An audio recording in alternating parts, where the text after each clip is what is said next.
सभी को नमस्कार। आज हम हिंदी एकांकी का विकास क्रम पढ़ेंगे। एकांकी साहित्य की वह विधा है जो नाटक के समान अभिनय से संबंधित है और जिसमें किसी घटना या विशेष को एक अंक में प्रस्तुत किया जाता है। कुछ आलोचक नाटक के लघु रूप को एकांकी कहते हैं, किंतु ये भ्रांत धारणा है। दोनों विधाएं अपना स्वतंत्र शिल्प रखती हैं। वर्तमान हिंदी में एकांकी का शिल्प पाश्चात्य एकांकियों से प्रभावित है।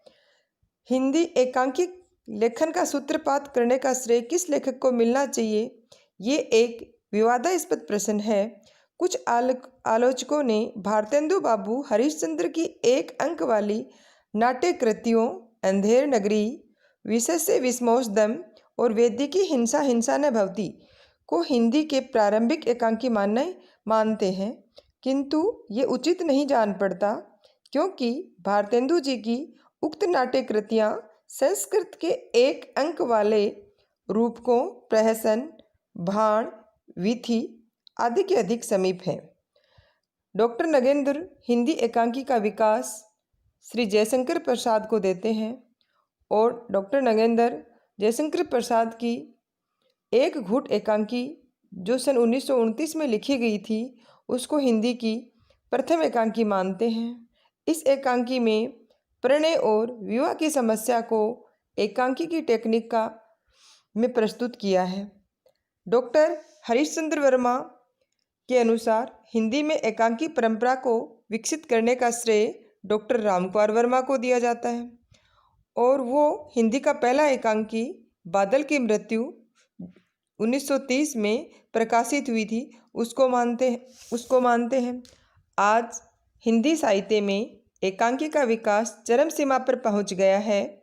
अनेक प्रकार के एकांकियों की रचना विभिन्न शैलियों में हो रही है।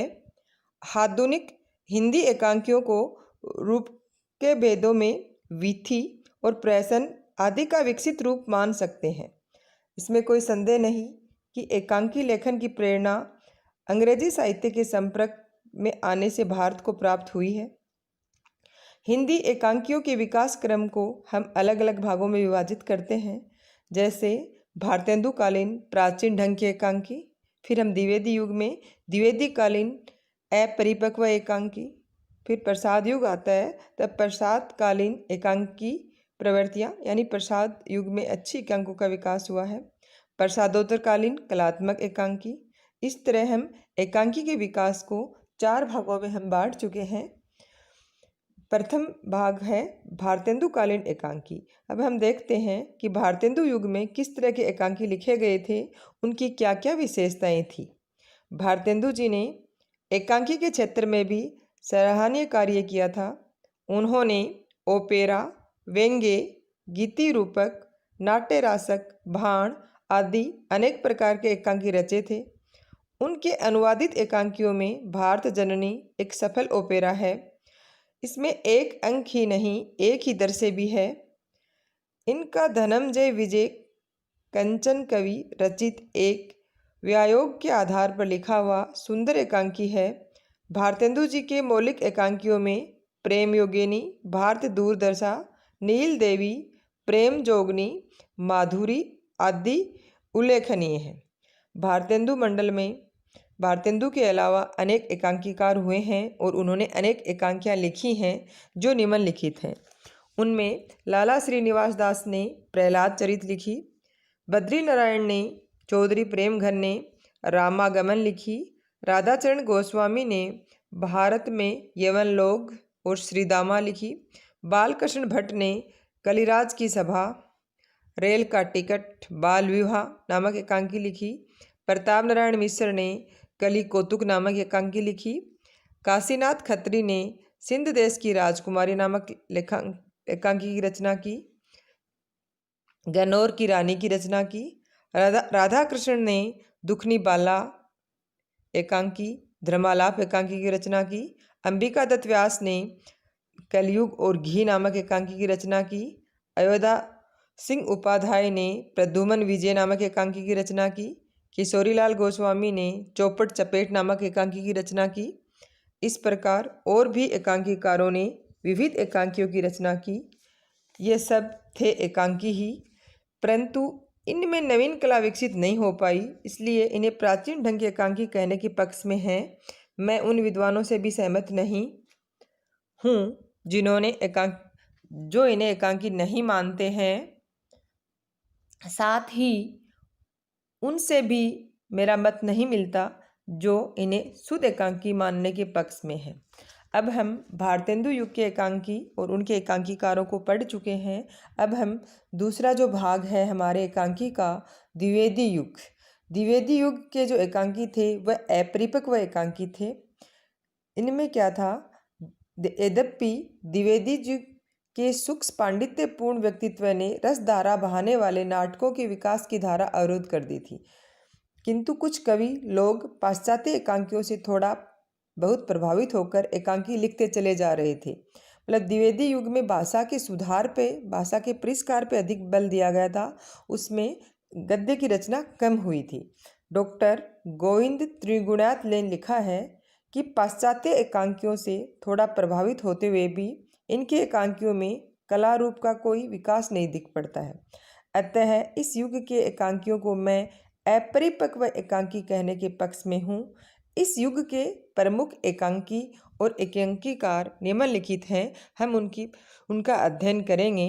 जैसे सुदर्शन है जो एकांकीकार हैं, उन्होंने लिखा है राजपूत की हार, प्रताप प्रतिज्ञा, ऑनरेरी मजिस्ट्रेट नामक एकांकी लिखी हैं। अब हम राम नरेश त्रिपाठी द्वारा रचित एकांकी देखते हैं। उन्होंने लिखी हैं स्वप्नों के चित्र, दिमागी अयासी। फिर बद्रीनाथ ने लिखी है लब्बड़ धो दो।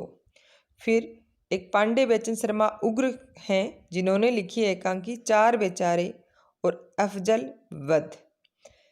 द्विवेदी युग के एकांकियों में हम नवीन कला का बेजोरापन हमें मिलता है, उसका विकास हमें प्रसाद युग में दिखाई पड़ता है। अब द्विवेदी युग के में बहुत कम एकांकी लिखे गए थे, वो भी अपरिपक्व एकांकी थे। अब द्विवेदी युग के बाद हम प्रसाद युगीन एकांकी पढ़ेंगे। प्रसाद का एक घूंट एकांकी को कुछ विद्वान प्रथम हिंदी का साहित्य का एकांकी मानते हैं। वैसे प्रसाद का एक घूंट नवीन एकांकियों का पहला अंकुर था। डॉक्टर जगन्नाथ ने इसे एकांकी रूप ही माना है। डॉक्टर नगेंद्र तो यहाँ तक कहते हैं कि एकांकी की आधुनिक टेक्निक का इस नाटक में सफल निर्वाह है। उन्होंने इसे हिंदी की प्रथम एकांकी माना है। मेरी अपनी धारणा है कि एक घूंट आधुनिक एकांकी के पल्लवित पादप का पहला अंकुर था, जिसमें उसकी कला के सभी लक्षण दिखलाई देते हैं, किंतु वह था अंकुर ही पल्लव नहीं। एक घूंट के सभी अंकुर फिर दिन प्रतिदिन पल्लवित होते गए। प्रसाद युग के प्रमुख एकांकीकार और उनकी एकांकियाँ निम्नलिखित हैं। उदयशंकर भट्ट ने कई एकांकी लिखी हैं, जैसे उनमें से उनकी है असहयोग और स्वराज्य, एक ही कब्र, दुर्गा, वार निर्वाचन। ये सब एकांकियाँ उदयशंकर भट्ट ने लिखी हैं। उसके बाद में भुवनेश्वर प्रसाद आते हैं, जिन्होंने श्यामा, एक साधु, दीन साम्यवादी और 8:15 बजे स्ट्राइक नामक एकांकियाँ लिखी हैं। उसके बाद में डॉक्टर रामकुमार वर्मा ने पृथ्वीराज की आंखें नामक एकांकी लिखी है। जगदीश चंद्र माथुर ने मेरी बांसुरी, बोहर का तारा, कलिंग विजय नामक एकांकी लिखी हैं। उपेंद्र नाथ एस्क ने पापी, लक्ष्मी का स्वागत, अधिकार रक्षक एकांकी लिखी हैं। इस युग में अनेक एकांकीकार हुए हैं और उन्होंने अनेक एकांकियों की रचना की है। इनके अतिरिक्त और भी अनेक एकांकी और एकांकीकार लिखकर साहित्य का विकास सब लोग कर रहे थे। आज हम सिर्फ प्रसाद युगीन एकांकी तक ही पढ़ेंगे। अगली क्लास में हम प्रसादोत्तर कालीन एकांकियों का अध्ययन करेंगे।